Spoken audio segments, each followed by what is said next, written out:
Oke, sebelumnya di pertemuan kelima ini kita sudah masuk di pertemuan ilmu nahwu ya. Setelah kemarin 4 pertemuan kita membahas tentang ilmu sorof, sekarang kita masuk nih di ilmu nahwu.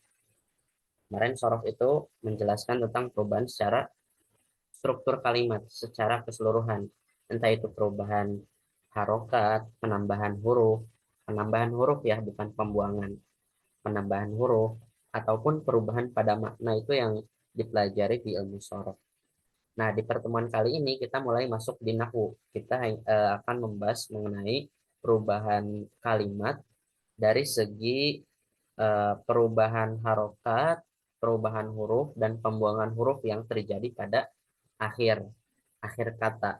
Itu yang akan kita bahas di nahwu. Nah, sebelum kita melangkah lebih jauh mendalami materi nahwu, saya ada sebuah video yang mungkin menunjukkan betapa pentingnya kita harus memahami ilmu nahwu ya. Ini videonya pendek, kita bisa disimak. Ini sudah saya siapkan. Teman-teman sudah bisa melihat layarnya? Sudah, Ustaz. Sudah, oke. Ntar,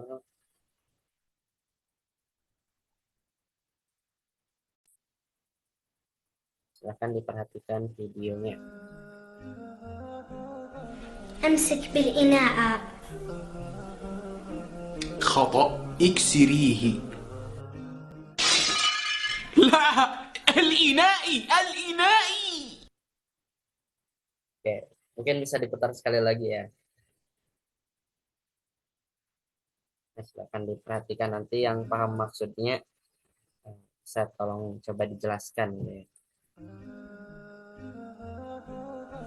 أمسك بالإناء.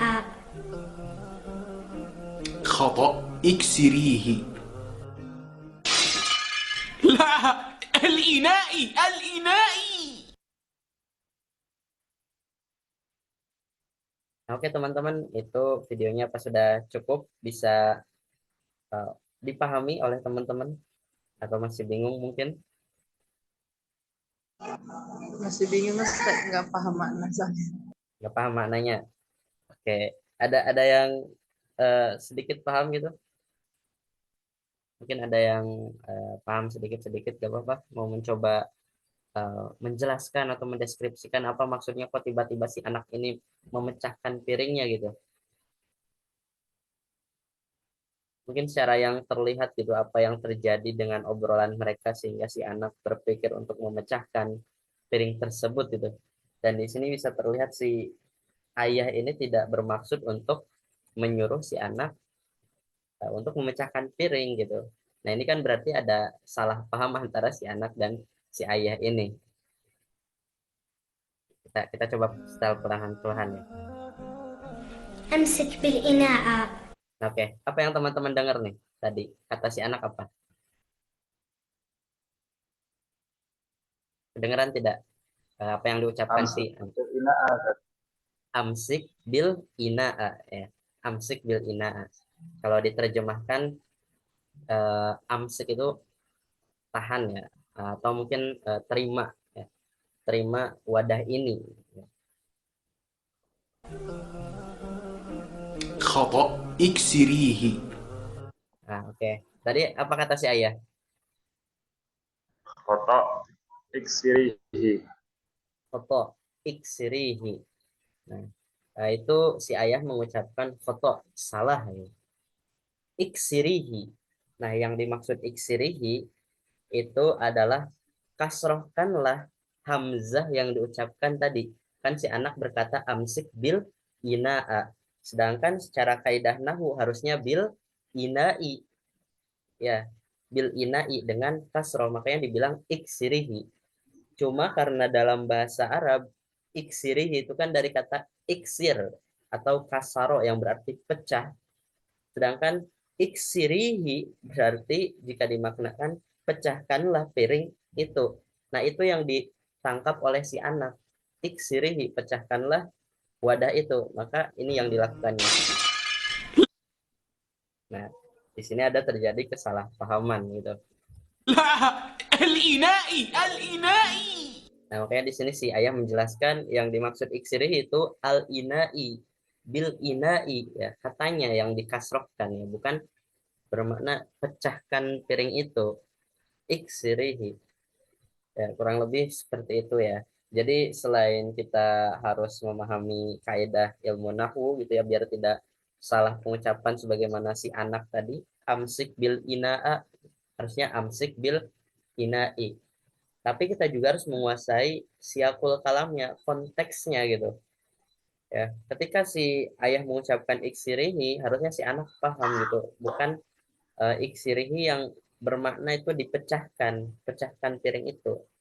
Ya, tapi kasrohkan hamzah yang diucapkan si anak itu bil inai. Cuma karena salah paham, jadi terjadilah seperti ini. Nah, ini nahu ya, nahu itu membahas tentang apa perubahan pada suatu akhir bil inai, nggak boleh bil inaa bil inau itu sedikit pembuka ya.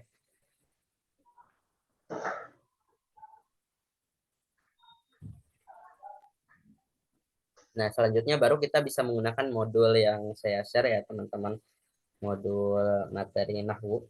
Kalau sebelumnya kan kita memakai PDF dari Amsila dan juga PDF yang apa PDF konten yang saya buat. Nah sekarang kita pakainya itu apa modul modul yang ada bacaan santripedianya itu ya.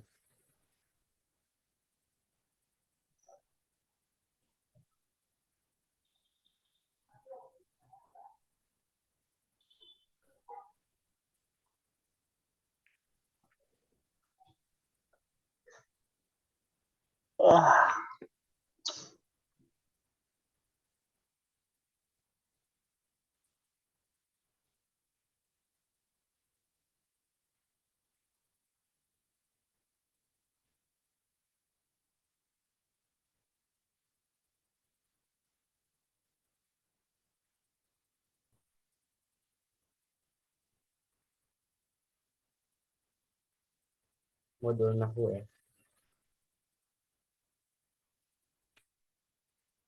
Dan insya Allah di nahwu ini nanti kita akan banyak membahas mengenai perubahan di akhir.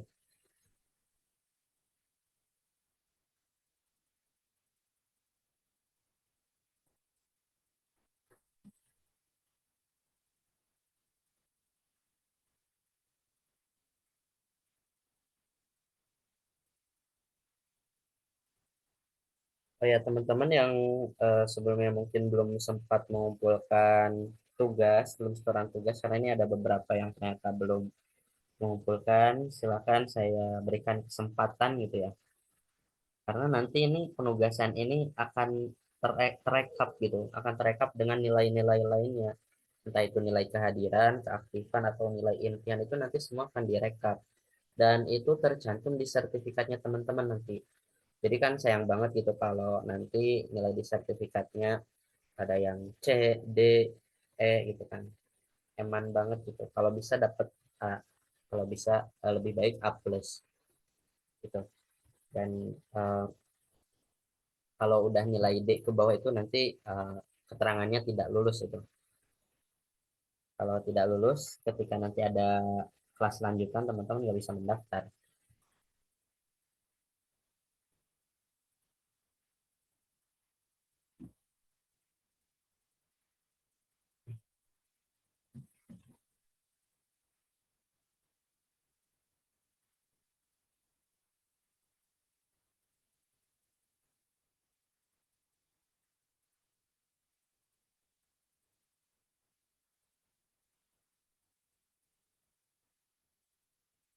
Oke, ini adalah modulnya ya, modul nahwu sorof ya. Sebetulnya ini nahwu saja ya yang ada di modul ini.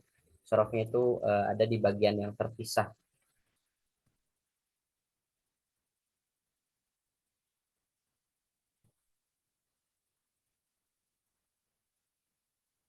Nah, ini bisa terbaca.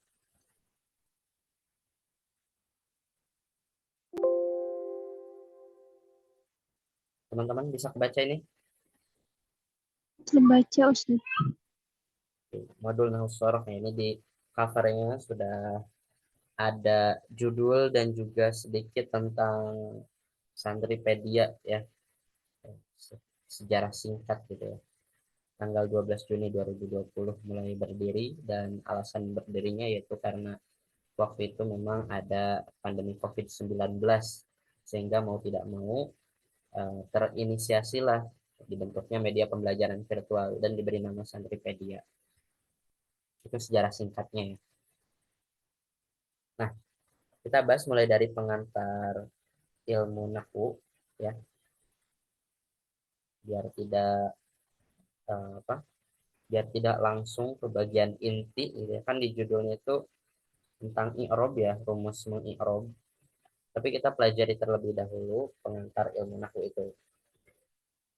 Nah, sebagaimana yang sudah dijelaskan, ilmu nahwu merupakan salah satu cabang ilmu bahasa Arab yang membahas tentang perubahan akhir kalimat serta kedudukannya. Ada yang masih ingat nggak teman-teman?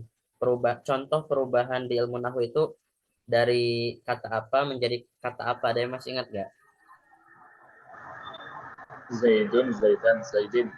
Nah, Zaidun, Zaidan, Zaidin. Ada lagi yang lain?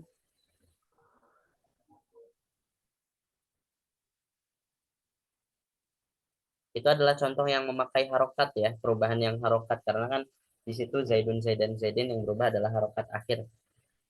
Kalau yang memakai huruf, bagaimana itu contoh perubahannya?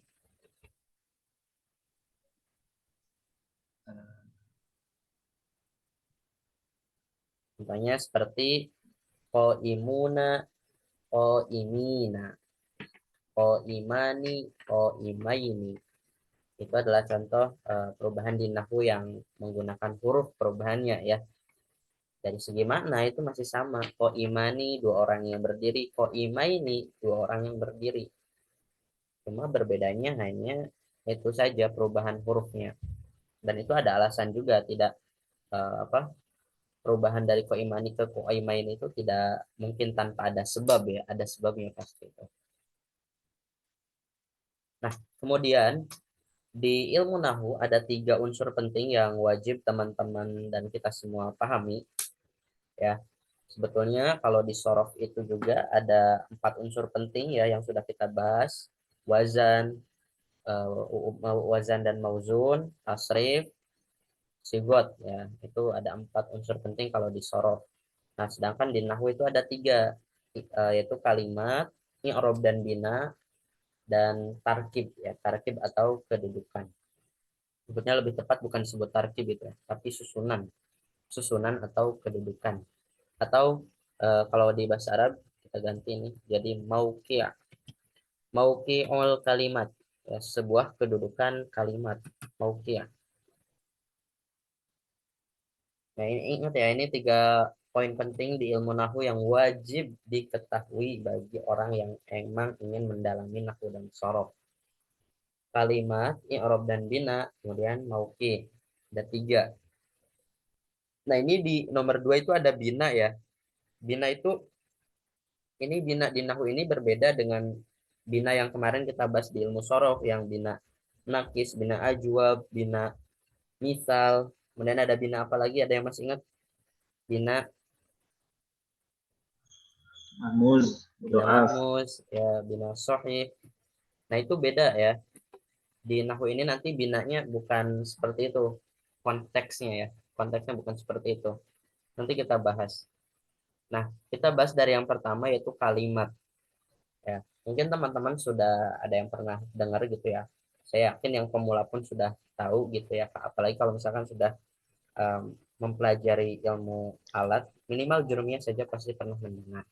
Yang namanya kalimat itu ada isim, fi'il, dan huruf. Ya. Kalimat di bahasa Arab itu terdiri dari isim, fi'il, dan huruf. Nah, adapun nanti yang membedakannya, kalau isim itu adalah sesuatu kata yang menunjukkan nama, ya, yang menunjukkan nama. Nama itu nama apapun, entah itu nama orang, nama binatang, nama benda, nama tempat, ya. Pokoknya sesuatu yang menunjukkan sebuah nama itu adalah isim. Sedangkan fi'il Nah, itu adalah kata kerja, sesuatu yang menunjukkan kata kerja, menolong, memukul, membedah, memotong, memoto, ya, memfoto, menggambar, menulis. Itu adalah kata kerja di bahasa Arab, istilahnya fi'il. Dan ketiga ada huruf, ya. Huruf di bahasa Arab, ya, huruf itu bukan sebagaimana huruf-huruf di kita yang kita kenal gitu ya, huruf abjad, huruf hijaiyah, huruf apa, huruf Latin gitu, huruf Sanskerta, enggak, bukan seperti itu yang dimaksud itu ya. Tapi huruf di dalam ilmu nahwu sorof yang dimaksud di sini adalah huruf yang memang dia mempunyai makna tersendiri gitu, mempunyai makna tersendiri, dan dia memerlukan kalimat lain agar bisa dipahami kalimat tersebut. Contohnya seperti huruf waw gitu. Huruf waw itu kan memiliki makna ya kalau di bahasa Arab. Wa, wa itu artinya bisa dan. Ya. Maka itu adalah kalimat di bahasa Arab disebutnya kalimat. Kalimatnya adalah kalimat huruf. Lalu selain wa ada lagi nih, misalkan min. Min itu dia masuk kategori huruf hijaiyah. Ya, karena huruf hijaiyah ya di situ sudah ada label huruf ya, berarti dia masuk kategori kalimat huruf nanti, dan itu adalah hurufnya huruf jar. Sedangkan waw tadi yang barusan kita obrolin, waw itu berarti dan. Jika dia bermakna dan, maka wawnya bisa dikatakan waw athof ya, atau waw juga dia bisa dikatakan waw istinaf atau waw ibtida ketika si posisi waw tersebut berada di awal kalimat. Ya, ketika waw tersebut bersandingan dengan kalimat yang menjadi mubtada, maka disebutnya waw ibtida itu. Jadi waw juga ada bermacam-macam ya sebetulnya. Nanti kita bahas perihal tersebut. Ya, saya ulangi, isim itu bisa dijelaskan kembali sama Kak Arum sedikit tentang isim apa tadi? Isim kata benda, kata Oke. nama nama orang, nama hewan. Iya, Iya, itu aja. betul. Ya, saya tidak akan menyalahkan gitu ya. Yang penting masuk gitu ya. Betul tadi. Isim adalah kata yang menunjukkan nama, nama benda, nama hewan, nama lain, itu benar. Kalau fi'il gimana Kak Iza? Apa yang dimaksud fi'il? Kalimat Fi'il yang seperti merupakan apa? kata kerja. Oke, kata kerja ya.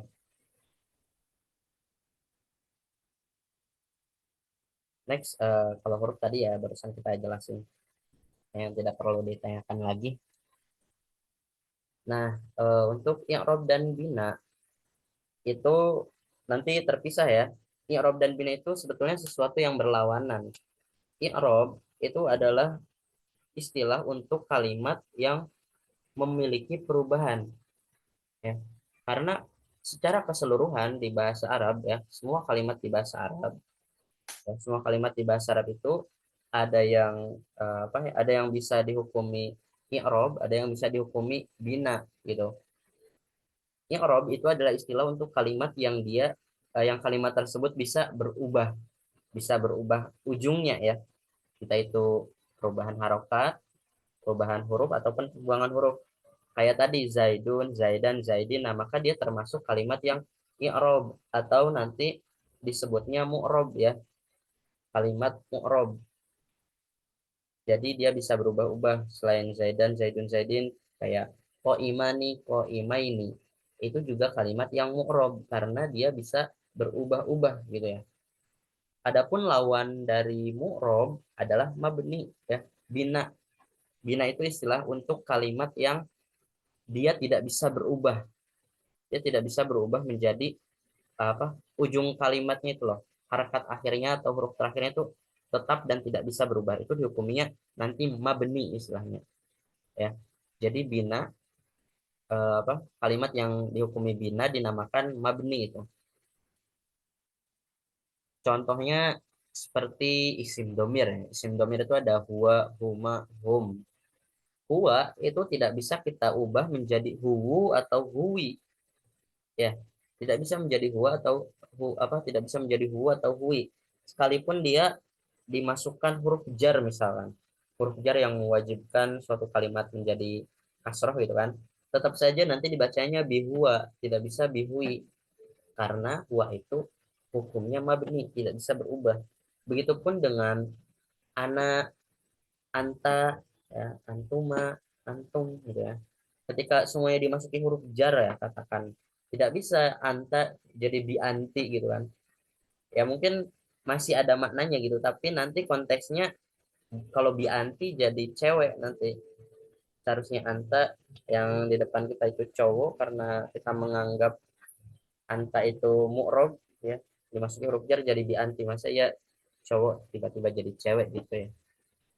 Ya bisa seperti itu. Jadi memang beberapa kalimat itu ada yang sudah dihukumi mabni, sudah dari sana yang seperti itu dan nggak bisa diubah-ubah. Kemudian i'rab itu ada 4. Ada rofa, nasob, khofad, sama jazm. Ini juga adalah hal yang wajib untuk diketahui ya buat teman-teman semuanya. Rofa itu istilah untuk i'rab yang mana tanda utamanya nanti dengan domah. Kalau teman-teman menemukan kata zaidun, masjidun, kitabun yang ujungnya berakhiran domah, nah maka ketika ditanya i'rabnya apa, i'rab masjidun itu apa, teman-teman jawab itu i'rabnya rofa. Kemudian kalau nasob itu adalah i'rab yang biasanya kalimat itu diakhiri dengan harokat fathah, ya, diakhiri dengan harokat fathah. Misalkan itu masjidan. Ya, kalau masjidan, kalau dibacanya masjidan bukan masjidun ya. Kalau dibacanya masjidan berarti i'rabnya nasob. Kalau khofad berarti dia diakhiri kasroh gitu. Biasanya diakhiri kasroh. Bimasjidin, jika dibacanya bimasjidin maka i'rabnya itu adalah kalimat bimasjidin, i'rabnya adalah khofad. Kemudian jazm untuk kalimat yang biasanya berakhiran sukun seperti lam yaf'al atau lam yajlis, jangan duduk, lam yajlis. Nah maka yajlis di situ beri'rab jazm ya karena diakhiri sukun. Ya sebetulnya eh, tidak selalu gitu ya, tidak selalu setiap kalimat yang berakhiran domah itu dia dihukumi rofa gitu ya, karena bisa jadi ya, kalimat yang diakhiri domah itu dia bukanlah salah satu kalimat yang mu'rob gitu, tapi dia mabni. Kalau misalkan kalimatnya mabni, maka tidak ada istilah rofa, nasob, khofad, sama jazm. Misalkan kayak nahnu gitu ya. Nahnu itu kan ujungnya domah gitu ya. Tapi kan dia mabni gitu, isim domir dia mabni, artinya jangan sampai nahnu ini ada yang mengatakan i'rab rofa, salah karena dia itu mabni. Maka teman-teman jawab bahwa nahnu itu mabni domah. Mabni itu juga sama ada 4 ya, ada mabni domah, mabni fathah, mabni kasroh, mabni sukun. Sebetulnya lebih mudah menentukan ketika kalimat tersebut mabni dibandingkan ketika kalimat tersebut mu'rob. Kalau misalkan eh, suatu kalimat itu sudah diketahui mabni, ya sudah diketahui mabni, teman-teman hanya perlu menentukan apakah dia mabni domah, fathah, kasroh, dan sukunnya dengan melihat akhir harokat akhir dari kalimat tersebut gitu ya. Misalkan anta itu kan sudah jelas harokat yang akhirnya itu ada pada huruf ta dan dia berharokat fathah, maka dia mabninya mabni fathah. Kemudian misalkan lagi apa, anti ya, anti, kalau anti karena dia berakhiran kasroh ya maka mabninya mabni kasroh, jadi lebih mudah. Nah kalau yang mu'rob itu sebetulnya ada banyak tanda ya, tidak selalu rofa itu, tidak selalu kalimat yang i'robnya rofa itu diakhiri domah. Ada kalanya kalimat yang beri'rob rofa itu diakhiri wau atau diakhiri nun gitu. Karena tanda rofa itu bukan hanya domah sebetulnya. Cuman memang kebanyakan tanda rofa itu ya memang dengan domah gitu, yang ujungnya dengan domah kebanyakan. Tapi tetap ada tanda yang lain. Begitupun dengan i'rab lain. Jadi tidak hanya memiliki satu tanda gitu, tapi ada banyak tanda lainnya. Kita coba ya. Kita coba biar mudah dipahami.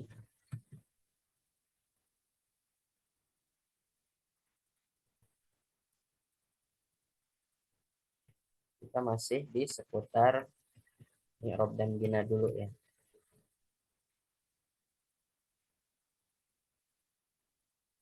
Terus lancar i'rab nanti kita bahas.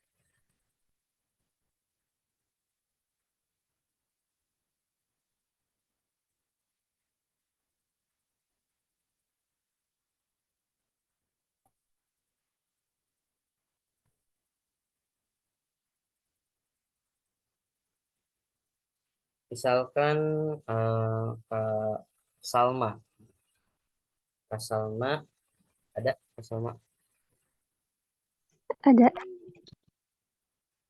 Kata ini, hmm, apa ya? Yajlisu. Nah, pertanyaan yang akan saya ajukan pertama kali adalah tentukan terlebih dahulu apakah yajlisu itu mu'rob atau mabni. Yajlisu itu bisa berubah, nah, akhirnya bisa berubah atau bisa dibaca yajlisa, yajlis, atau selamanya yajlisu aja gitu. Kalau misalkan dia bisa berubah, maka Kak Salma jawab bahwa yajlisu itu mu'rob. Tapi kalau menurut Kak Salma dia itu tidak bisa berubah, maka Kak Salma jawab bahwa dia itu mabni, yajlisu itu. Nah, menurut Kak Salma, yajlisu itu mu'rob atau mabni kalimatnya? Mu'rab. Ya, mu'rob artinya dia bisa dibaca yajlisa, dia bisa dibaca yajlis ya.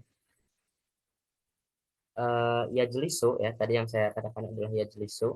Kalau dia mu'rob berarti dia menerima i'rob, entah itu rofa, nasab, khofat atau jazm. Nah, pertanyaannya i'rob apa yang masuk pada lafaz yajlisu? Mu'rab rafa'i. Nah, i'rob rofa ya. Kenapa kok bisa menjawab i'rob rofa? Karena akhirnya domah. Karena akhirnya doma. Nah, seperti itu cara menentukan i'rob dalam kalimat ya. Kemudian Kak Fadilah. Nah, Ustaz, Nah, Kak Fadilah, eh, contoh kalimatnya ada zalika. Zalika. Nah, menurut Kak Fadilah, zalika itu mu'rob atau mabni? Bagaimana yang tadi dijelaskan? mabni Ustaz, Kenapa kok mabni? karena dia tetap tidak bisa berubah akhir kalimatnya Ustaz. Oke, betul. Tidak bisa berubah ya. Zalika itu tidak bisa tiba-tiba kita membaca apa? Mengatakan zaliku, zaliki itu merubah struktur atau merubah susunan nanti ya. Zalika mabni ya. Kalau mabni dia mabninya mabni domah, fathah, kasrah atau sukun. Zalika. Fathah Ustaz. Kenapa kok mabninya fathah? Karena akhir kalimatnya berbaris fathah. Nah, ya. Mudah kan? Seperti itu cara untuk menentukan kalimat mu'rab dengan apa, kalimat mabni dengan apa. Seperti itu. Nanti tinggal teman-teman kembangkan saja di dalam materi-materi yang lain.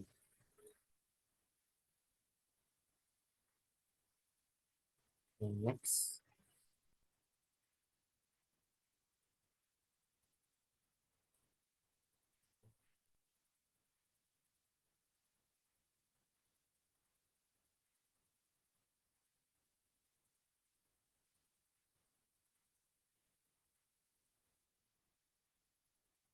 Mungkin satu lagi lah.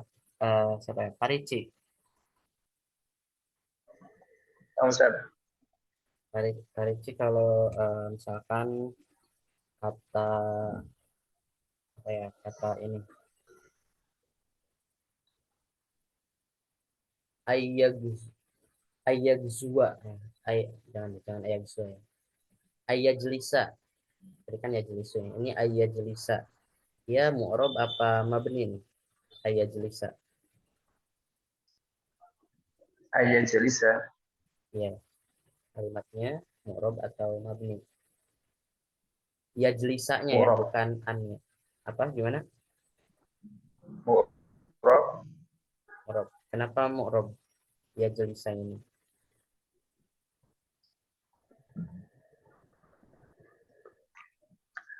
Karena bisa berubah akhir katanya. Oke, Untuk bisa fi'il berubah mudhari akhir bisa ya katanya. jelis. Ya, betul. Ya jelisu, apa ya jelisa bisa berubah. Tadi ada ya jelisu, bisa ya jelisa, bisa ya jelis. Kalau dia mu'rob, ayat jelisa ya. Ya jelisa kalau dia mu'rob, maka tanda i'robnya, bukan tanda i'rob ya. I'robnya dengan apa dia? Dhammah. Ya jelisa ya. Ya jelisa Ya i'robnya jelisu. dengan apa? Ya jelisu. Oh ya jelisa Ya, fathah. fathah itu bukan nama i'rob ya. Oh nasab. Nasob. Barulah nasob, tanda nasobnya dengan apa ini? Dengan Fathah. fathah ya seperti itu.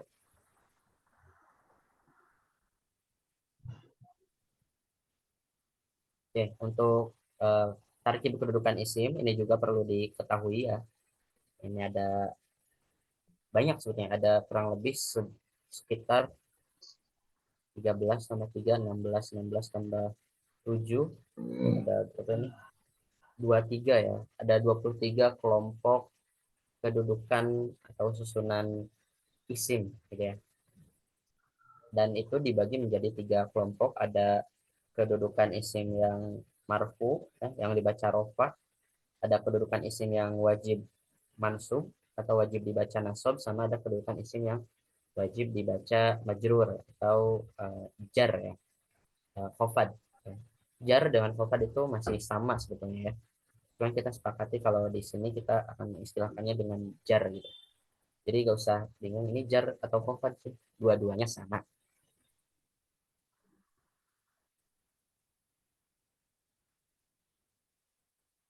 Nah, terkait cara mengi'rab, sebetulnya saya tidak eh, apa, tidak begitu tidak begitu akan menjelaskan sangat detail ya di sini rumus lancar i'rab itu, karena ini nanti fungsinya adalah bagaimana teman-teman bisa membaca kitab kuning gundul. Jadi yang dimaksud dengan mengi'rabi kalimat itu adalah teman-teman bisa menjelaskan suatu kalimat itu mulai dari kedudukannya sebagai apa, kemudian keterangan i'rabnya apa, tanda i'rabnya apa, jenis kalimatnya apa gitu. Teman-teman bisa menjelaskan itu semua. Nah, itu dinamakan dengan mengi'rab ya. Sendiri itu biasanya kalau di pondok-pondok pesantren atau di pesantren salaf ataupun di perlombaan biasanya itu memakai bahasa Arab mengi'rabnya. Tapi sebetulnya kalau teman-teman kesulitan mengi'rab memakai bahasa Arab bisa pakai bahasa Indonesia saja. Misalkan alhamdulillah, ini yang pakai bahasa Indonesia ya. Alhamdulillah kedudukannya sebagai mubtada, i'rabnya rofa, tanda rofanya dengan doma karena kalimatnya isim mufrad. Itu kalau pakai bahasa Indonesia. Jadi bisa diterangkan satu persatu gitu. Tadi kita baru membahas tentang i'rab dan kalimat saja ya. Jadi kalau untuk kedudukan nanti ada pembahasan lebih lanjut. Kalau mau yang pakai bahasa Arab maka ini yang di sini. Alhamdulillah mubtadaun wa huwa marfu'un wa alamatu raf'ihi dhammatun zahiratun li'annahu ismun mufrad. Itu kalau mau menggunakan yang bahasa Arab. Sebetulnya polanya masih sama juga ya. Kalau untuk kalimat yang lain misalkan lillahi jar majrur. Nah, ini lillahi ini kan bisa dipisah gitu. Ada lam sama Allah. Lamnya harfu jarin wa huwa mabniun alal kasri. Nah, lamnya di sini karena ada satu huruf ya, li ya dibacanya li, maka teman-teman tidak perlu bingung menentukan mabninya dengan apa ya. Ya orang karena cuma satu huruf dan dia kasroh, maka mabninya mabniun alal kasri, mabni kasroh. Adapun Allahinya ya, Allahi khobarul mubtada'i yang berarti kedudukannya adalah khobar mubtada. Wa huwa majrurun bilami. Ya, berarti i'rabnya adalah apa ini? Allahi i'rabnya apa? Allahi Majrur. majrur ya. Majrur, mahfud, khofad sama ya. Tapi kalau dalam ketika mengirobi pakai bahasa Arab biasanya wahwa majrurun, wahwa mansubun, wahwa marfuun, majzumun, biasanya seperti itu. Sini karena irob Allahi khofad, maka wahwa majrurun bilami. Nah, kata bilam ini sebagai pelengkap ya bahwa Allah itu dia majrurnya karena ada lam, yang mana lam ini adalah kategori huruf jar. Walamatu jarrihi kasrotun zahiratun. Alamat itu berarti tanda ya. Walamatu jarrihi adapun tanda jarnya dari Allahi adalah kasroh zahiroh. Kasroh zahiroh itu kasrohnya jelas nampak di akhir. Allahi. Allahi nampak ya kasrohnya. Kenapa kok harus ada kata zahiroh gitu? Karena ada lawan katanya. Kalau ada kasrotun zahiratun, maka ada yang muqaddaratun juga. Begitupun dengan tanda-tanda lainnya, entah itu fathah muqaddaroh, dhammah muqaddaroh, kasroh muqaddaroh. Itu semua lawan dari zahiroh. Kalau zahiroh adalah yang nampak, ya, seperti tadi Allahi, masjidun, zaidun, itu semua nampak gitu. Si tanda i'rabnya, baik itu dhammah, fathahnya, kasrohnya yang di ujung itu nampak, makanya zahiroh. Nah, kalau yang muqaddaroh, contohnya nih yang muqaddaroh. Kalau nggak salah ini pernah dibahas juga sih ya. Contoh yang muqaddaroh itu seperti ini. Ra'aitu, bentar laptop saya freeze lagi ya. Contoh yang muqaddaroh itu seperti kata Musa. Ja'a Musa. Ra'aitu Musa. Marortu bi Musa. Ja'a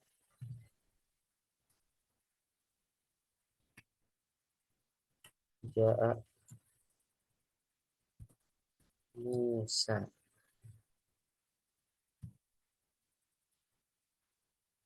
Ini satu jumlah ya, atau satu kalimat kalau di bahasa Indonesia.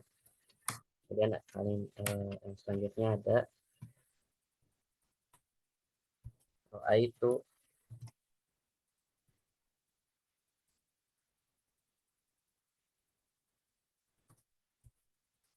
Musa. Kemudian ada marortu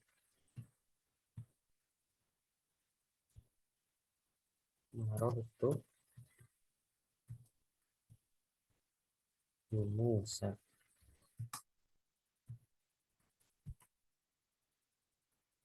Musa. Ini harokatnya kelihatan nggak? Apa kurang terbesar? Kelihatan?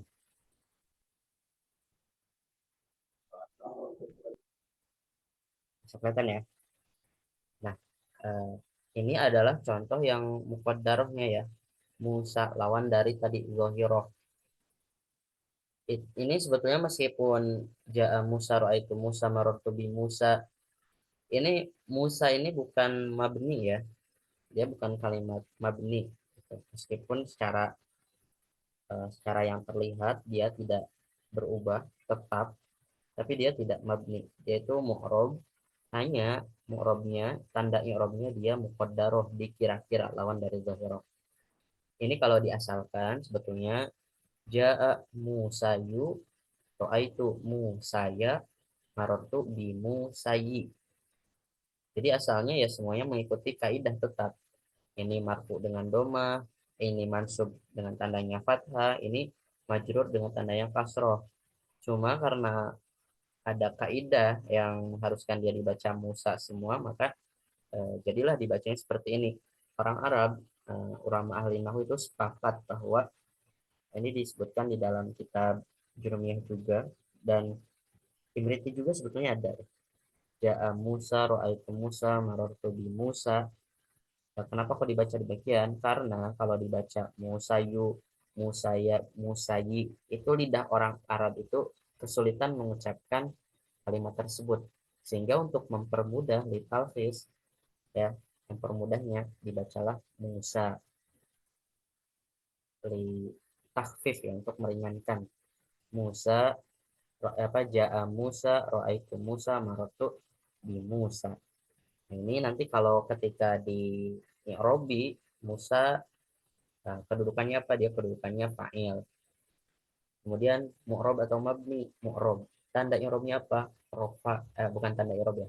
I'robnya dengan apa? Dengan apa? Rofa. I'robnya apa? Rofa. Kemudian tanda i'robnya dengan apa? Dengan domah muqaddarah. Bukan domah zohiroh lagi. Tapi dengan domah yang muqaddarah. Yang dikira-kirakan. Muqaddarah itu dikira-kira ya. Kalau zohiroh jelas. Jelas terlihat di akhir domahnya. Oke teman-teman. Sebelum saya lanjut, bisa membedakan mana muqaddarah, mana zohiroh? Ada yang ditanyakan? Insya Allah. Insya Allah ya. Oke. Jadi perbedaannya seperti itu untuk yang muqaddarah dan mana yang zohiroh.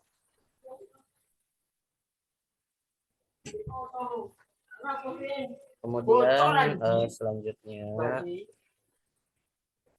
pembahasan kita adalah ini ya, tadi adalah rumus lancar i'rab.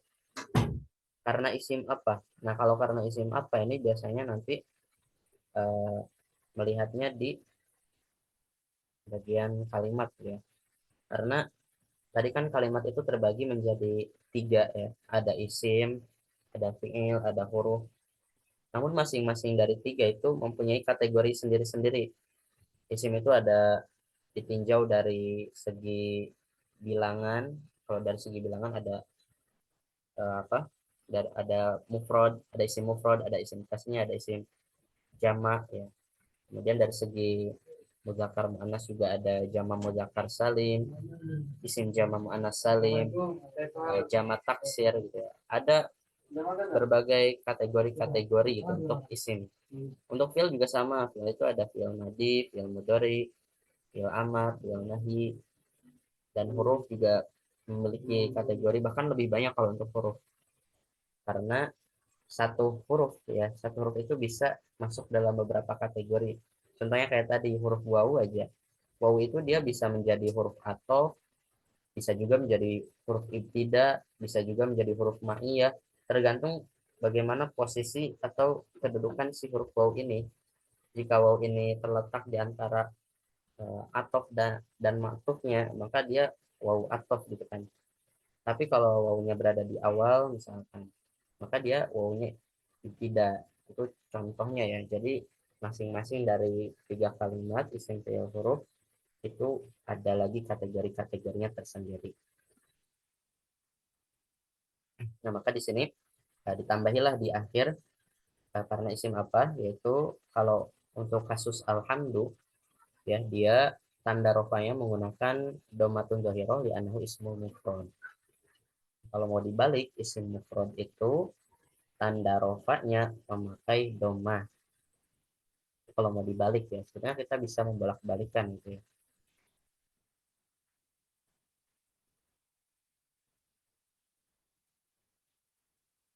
Nah, ini nomor 5 keterangan mudhof dan mudhof ilaih. Ini bisa ditambahkan kalau misalkan perlu gitu ya. Kalaupun nggak perlu ya tidak usah. Contohnya kasus yang ada mudhof dan mudhof ilaihnya itu pada kata Robbil Alamin. Robbil Alamin itu 2 kata yang digabung menjadi satu. Robbil Alamin berarti Tuhan semesta alam. Robbi itu satu kalimat, Al-Alamin satu kalimat. Nah, digabunglah Robbil Alamin menjadi satu kalimat. Robbi dia na'tun wa huwa majrurun. Na'at itu kedudukannya ya, kedudukannya sebagai na'at.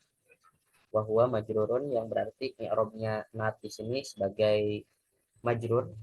Alamatu jarih kasratun zahiratun ya. Tanda jarnya kasrah zahirah. Robbi ya, di situ Robbi sibaknya itu kasrah. Ya, nahu ismul mufrad ya. Seperti tadi karena alasannya isim mufrad. Isim mufrad tanda rofaknya apa tanda jarnya menggunakan kasroh kalau dibalik. Yang atas tadi isim mufrad tanda rofaknya pakai domah, kalau tanda jarnya pakai kasroh. Untuk isim mufrad wahwa mudhofun. Nah, di sini tambahi wahwa mudhofun. Kenapa kok bisa menjadi mudhof? Karena pada asalnya ya Robbil Alamin itu adalah satu kesatuan. Mudhof dan mudhof ilaih, 2 kalimat yang digabung menjadi satu. Kalimat yang pertama namanya mudhof, kalimat yang setelahnya itu dinamakan mudhof ilaih. Kalau digabung itu namanya idofat. Seperti kitabu Zaidin. Kitabu Zaidin itu digabung idofat. Kalau dipisah satu-satu kitabu mudhof, Zaidinnya mudhof ilaih. Seperti ini juga Robbil alamina, Robbi mudhof, al alamina mudhof ilaih.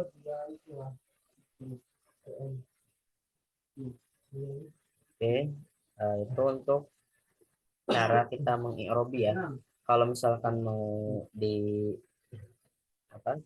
lebih jelasnya lagi, teman-teman bisa baca karena untuk cara mengi'robi kalimat itu berbeda ya.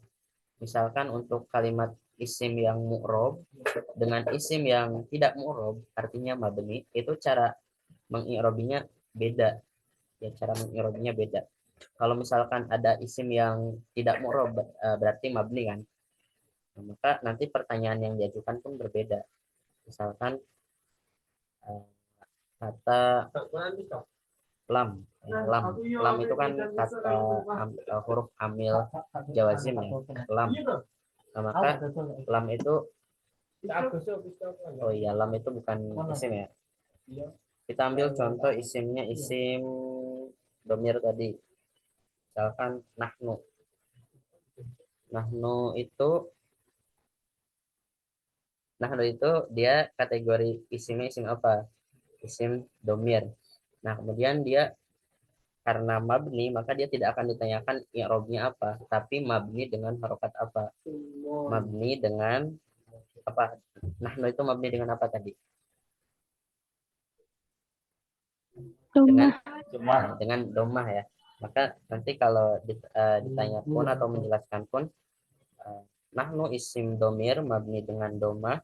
Kemudian keterangan tarkibnya menempati i'rob apa? Yang berarti dia memiliki mahal. Jadi bukan kedudukan ya. Dia kalau isim yang mabni itu bukan kedudukannya yang kita tanyakan, tapi dia menempati mahal apa? Dia menempati kedudukan apa? Misalkan si nahnu ini dia posisinya berada di awal kalimat ya, yang berarti kedudukannya mubtada. Nah, sedangkan di kelompok mubtada itu dia adalah kelompok isim atau kelompok kedudukan isim yang wajib dibaca rofa gitu ya. Tapi karena ini mabni ya, seperti yang saya katakan, kalau mabni kita tidak membahas rofa, nasab, khofad dan jazm, tapi kita membicarakannya mahal karena dia menempati posisi mubtada ya, si nahnu ini. Contohlah katakan nahnu awalun, kami yang pertama. Nahnu karena dia menempati posisi mubtada, maka mahalnya mahal rofa. Mahal ya, bukan i'robnya. Jadi jangan sampai menyebutkan nahnu itu beri'rob rofa tapi bermahal rofa. Kenapa kok bermahal rofa? Karena menempati posisi mubtada yang mana mubtada itu beri'rob rofa. Sampai sini bisa paham?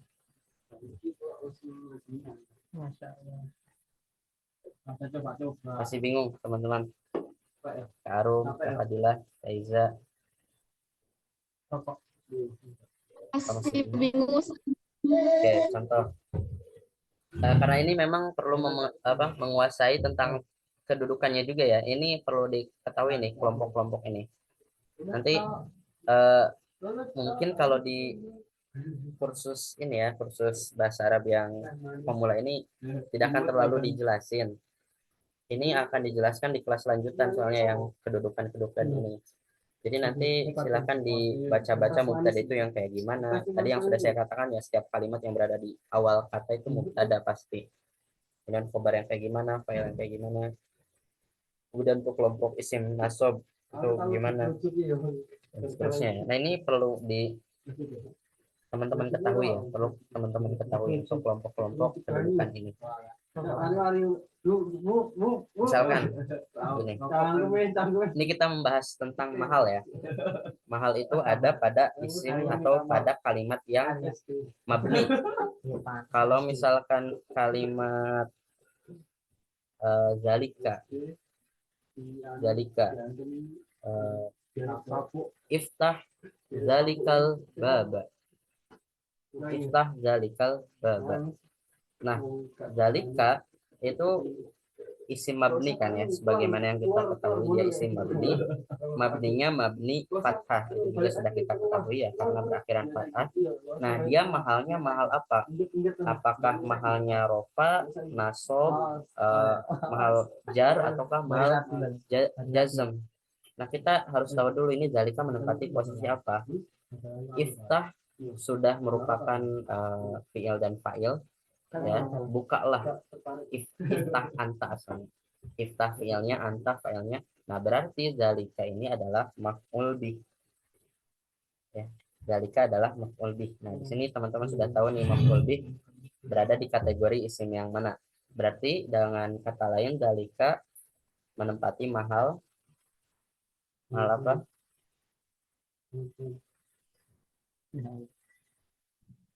Masuk. Mahal nasob ya, betul sekali. Mahalnya mahal nasob karena dia menempati posisi apa? Maf'ul bih. Yang mana maf'ul bih itu kelompok tarkib isim atau kelompok kedudukan isim yang mansub. Atau jika saya mengatakan ini masih terkait isim mabni ya.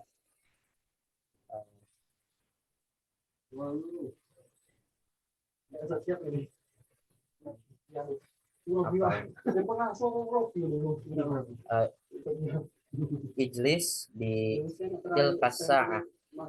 Ijlis bitil kasa'ah. Ya, bitil kasa'ah. Duduklah dengan waktu itu, dengan waktu tersebut. Atau if'al bitil kasa'ah, kerjakanlah dalam waktu tersebut ya. Nah, bitilka tilka itu mabni dengan kaiza. Tilka mabni dengan apa? Mabniun ala apa? Fathah. Dengan fathah karena berakhiran fathah ya. Bitilka. Nah, kemudian mahalnya ini mahal apa ini? Bitilka.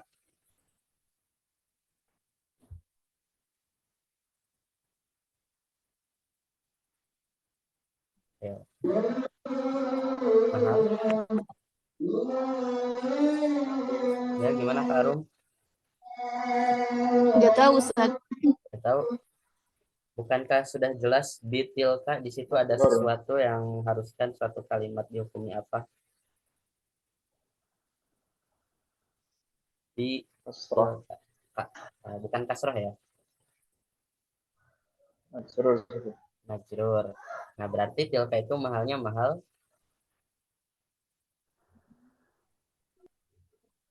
Majrur. mahal majrur, boleh dikatakan mahal majrur, tapi lebih tepatnya lebih enak gitu. Lebih enaknya mahal jar atau mahal khafad karena dia menempati posisi ya, posisi tadi posisi isim majrur ya, isim yang wajib dijarkan karena didahului oleh huruf jar di tilka. Kita tidak mengatakan kalau tilka itu i'rabnya khafad, tapi mahalnya yang khafad gitu ya. Ya, ingat ketika membicarakan isim mabni, bukan i'rabnya yang kita bicarakan, tapi mahalnya. Ya, nahnu menempati posisi mubtada, bukan berarti nahnu itu beri'rab rofa, tapi mahalnya yang rofa. Mahal itu tempat ya, tempat dia diposisikan itulah yang dia i'robi, yang dia dibaca rofa itu. Oke, sampai sini paham? Insyaallah, Ustaz. Insyaallah. Tanya Ustaz. Ya, gimana Pak Ricci? Berarti kalau yang mu'rab itu tidak ada mahal ya, maksudnya tidak, bukan mahal ya kalau yang kalimat mu'rab. Ya, kalau yang mu'rab itu dia bukan mahal, tapi kedudukan langsung ya. Kedudukannya. Kalau yang mu'rab itu kan tadi berarti langsung ke membahas dia kedudukan sebagai mubtada, apakah dia sebagai fa'il. Ya, jadi dia tidak bukan mahal ya, bukan mahal kalau untuk isim yang mu'rab, tapi kedudukannya. Alhamdulillah, ya, dia berada di awal kalimat, berarti kedudukannya mubtada, bukan mahalnya mahal atau kita sederhanakan saja di isim mabni itu nggak ada yang namanya kedudukan dan tidak ada yang namanya i'rab. Adanya mahal dan itu digabung ya. Gabungan antara kedudukan dan i'rab itu kalau di isim mabni disebutnya mahal. Gitu. Jadi cara mengi'rabinya juga untuk isim mabni atau untuk kalimat yang mabni dengan kalimat yang mu'rab itu lebih detail kalimat yang mu'rab. Ya lebih detail itu dalam artian lebih banyak yang harus dijelaskan. Gitu. Bisa dipahami Pak Ricci? Insya Allah. Insya Allah ya. Nah, nanti kalau ada pertanyaan lagi bisa diajukan. Nah ini kalau misalkan tadi ya kalau mau pakai bahasa Arab bisa mengikuti pola yang ada di sini ya. Itu untuk yang isim tadi ya. Nah kalau yang untuk fiil juga ini berbeda lagi nanti cara menentukan i'rab itu sendiri. Ini saya kasih nama rumus 2A, 1A, 1B sebenarnya itu cuma untuk membedakan. Teman-teman bebas mau menamakan rumus apa gitu. Nah, sekiranya mudah diingat oleh teman-teman. Fiil juga itu ada yang mabni, ada yang mu'rab. Sebagaimana isim. Ya, isim juga kan tadi ada yang mabni, ada yang mu'rab. Cuma kalau untuk kalimat isim, kebanyakan dalam bahasa Arab isim itu mu'rab. Kebanyakan ya.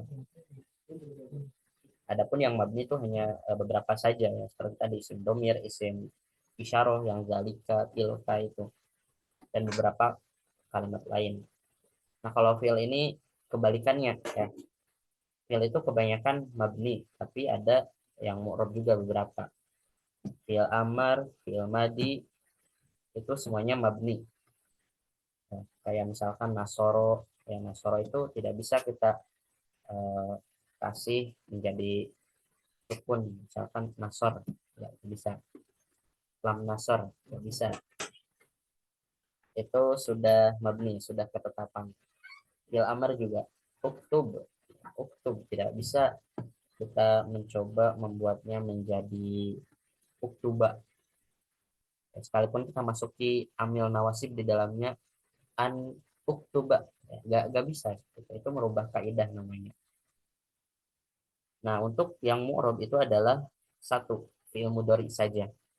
Hanya fi'il mudhari yang bisa menerima mu'rab, yang bisa berubah. Makanya tadi yang saya kasih contoh adalah yajlisu, ayyajlisa, ya, karena itu fi'il mudhari yang mana memang bisa berubah-ubah. Nah, ini nanti yang ditanyakan adalah kategori fi'ilnya fi'il apa gitu. Nah, setelah kita ketahui dia mabni atau mu'rab, misalkan pertanyaan pertama ialah yansuru atau yukrimu. Yukrimu itu kategori fi'il apa? Fi'ilnya fi'il mudhari ya. Karena ada tanda fi'il mudhari. Tanda fi'il mudhari itu ada 4 ya. Ada 4 huruf yang menjadi tanda fi'il mudhari. Yaitu ada huruf ya, nun, hamzah, dan ta. Atau ana itu ya kalau di kitab jurumnya. Ana itu, nakti, nita ya. Yang penting ada unsur ya, nun, wau, dan hamzah. Nah, ketika fi'il diawali oleh keempat huruf tersebut, maka itu adalah fi'il mudhari. Dan 4 huruf tadi dinamakannya huruf mudhara'ah. Ya, nun, hamzah, dan ta. Ini dinamakan huruf mudhara'ah, huruf yang menjadi tanda sebuah fi'il mudhari. Tadi yukrimu ya. Yukrimu itu mu'rab karena dia bisa dibaca ayyukrima, bisa dibaca lam yukrim. Nah, ketika kita tahu dia mu'rab, maka kita tentukan dia i'rabnya apa dan juga sebabnya apa. Biasanya kalau yukrimu, ya, yukrimu itu kan berakhiran domah, berarti i'rabnya rofa. Atau kalau misalkan lam yukrim itu i'rabnya apa Kak Salma? Lam yukrim. Sukun tadi teh apa ya namanya? Sukun apa ya namanya? Lupa tadi ya. Apa lagi? Ini nih saya kasih tunjuk. Nah ini apa ini? Yang sukun ini apa? I'rabnya Jazam. jazm. i'rabnya jazam. Yukrim i'rabnya jazam. Sebabnya apa? Nah, biasanya ditanya penyebabnya. Kalau untuk fi'il mudhari hanya ada satu alasan kenapa fi'il itu bisa dibaca jazm, eh, yaitu karena dia kemasukan itu amil jawazim atau huruf jazm. Jadi penyebabnya karena dia menjadi apa? Karena dia kemasukan amil jawazim yaitu lam. Sebetulnya dalam beberapa kasus ada juga alasan lain kenapa fi'il mudhari kok dibacanya sukun. Misalkan tadi itu karena dia menjadi jawab syarat ya. Ini nanti ya teman-teman biar gak bingung. Sebetulnya ini hanya menjelaskan alasan kenapa kok apa penyebab kalimat fi'il mudhari bisa dibaca jazm. Tapi yang sering terjadi yaitu karena kemasukan amil jawazim lam yukrim, atau yang nasob berarti dia karena kemasukan amil nawasib ayyukrima ya. Amil nawasob, amil jawazim itu ada banyak ya, tidak hanya lam sama an. Di kitab jurumnya, kitab Imriti semua ada ininya huruf-hurufnya. Dan kalau nggak salah di sini juga ada ya di mana?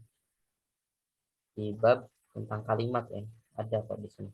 Nah ini ada kategori-kategori huruf. Nah bisa dilihat ini ada amil nawasib, lihat ada banyak ya, an, lan, idan, kae, lam juhud, hatta jawabul bil fa'i wau au. Ya, ini wau juga masuk di amil nawasib ternyata, selain dia menjadi huruf athof dan huruf ibtida, masuk di huruf amil nawasib. Nah, jadi kalau fi'il mudhari diawali huruf-huruf yang ini ya, maka dia dibacanya nanti fathah ujungnya ya. Ayyaf ala layaf ala idzan yaf ala kayyaf ala li yaf ala ya. Hatta yaf ala ya. Hatta yagisila hatta yajlisa hatta yansuro gitu. Jawab bil fa'i, nanti ini jawab fa ya. Fa-nya itu bermaksud eh, jawab syarat yang menggunakan fa. Fal yukrima fal fayajlisa, seperti itu biasanya. Eh, Kemudian amil jazim ini lebih banyak lagi, lam, lama, alam, alama, lamul amri, dan sampai yang terakhir kaifama.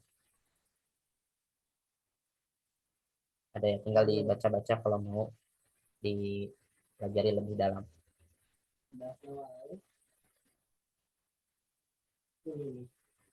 Yaitu yang robnya tambah penyebab. Kalau misalkan dia tidak apa yukrimu gitu ya, tidak dibaca yukrima, tidak dibaca yukrimu, itu biasanya penyebabnya karena dia belum memasukkan amil apapun. Marfu, kalau bahasa Arabnya marfu'un litajarrudihi an ahadin nawasibi awil jawazimi. Marfu'un dirofakan, yukrimu itu kan rofa ya karena domah ujungnya. Dirofakan litajarrudihi an ahadin nawasibi awil jawazimi karena disepikan itu ditiadakan, kosong dari salah satu amil nawasib maupun amil jawazim. Nah, makanya dibacanya yukrimu marfu'un, atau istilah lainnya masih suci lah ya, belum kemasukan amil apapun ya, yukrimu. Apa tanda i'rabnya? Ya, tadi tinggal dijawab aja ya. Bisa dengan doma, fathah, sukun.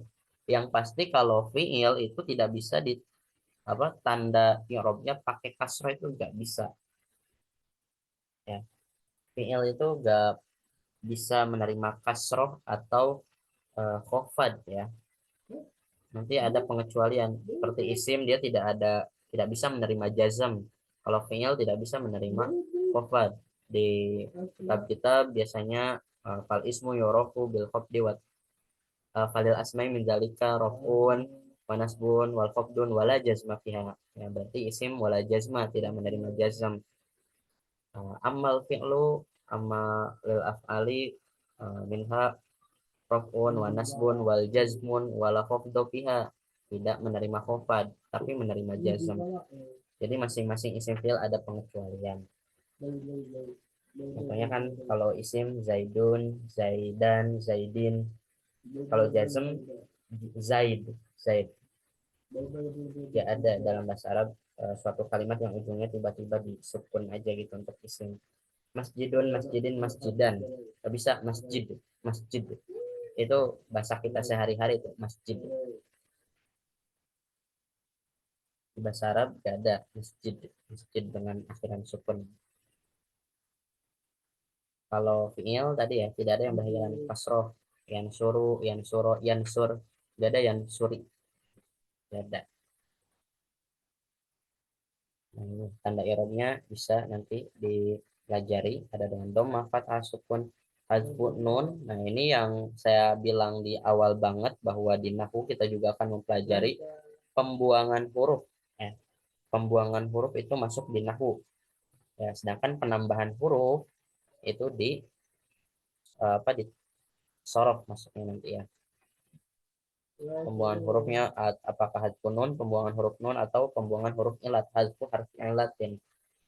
Kemudian sebutun nun, tetapnya huruf nun. Ini berlaku nanti untuk fi'il 5. Untuk fi'il yang mabni ini lebih singkat lagi, tinggal jelaskan kategori fi'il apa, terus mabninya dengan harokat apa. Misalkan ja'a. Ja'a ini kalimatnya apa? Isim, fi'il atau huruf? Fi'il. Fi'il. Nah, kita tentukan kategori fi'ilnya apakah fi'il madi, fi'il mudhari atau fi'il amar. Madi. Fi'il Mabni. madi. Kategorinya masuk di fi'il madi. Nah, kalau fi'il madi berarti dia mabni. Karena tadi fi'il madi sama fi'il amar itu udah pasti mabni. Tinggal kita tentukan mabninya dengan apa ini kalimat ja'a. Mabni fathah. Mabni Fathah. fathah. Ya betul, mabni fathah. Kalau misalkan ini ja'a itu kan masih kalau di tasrif lugawi masih yang paling atas gitu ya. Kalau di tasrif ke bawah itu kan ada ja'a, ja'a, ja'u, ja'at, ja'ata, ji'na, ji'ta, ji'tum, ji'tum. Nah, bagaimana jika sudah mengalami proses tasrif seperti itu? Kita mengambil contoh seperti ji'na atau ji'ta ya. Ji'ta, ji'ta. Cara penulisannya ji'ta. Ji'ta, telah datang kamu, kamu telah datang. Ji'ta. Nah, bisa dilihat besar biar makin jelas.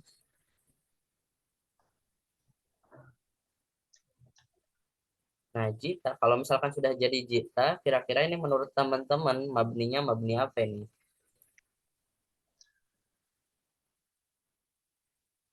Mabni apa ini? Kalau sudah jadi jita, mabni apa?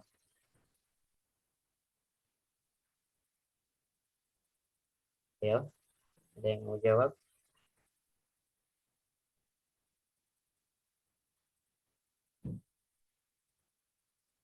Jita. Kalau jaa itu kan masih bermakna dia ya, tua.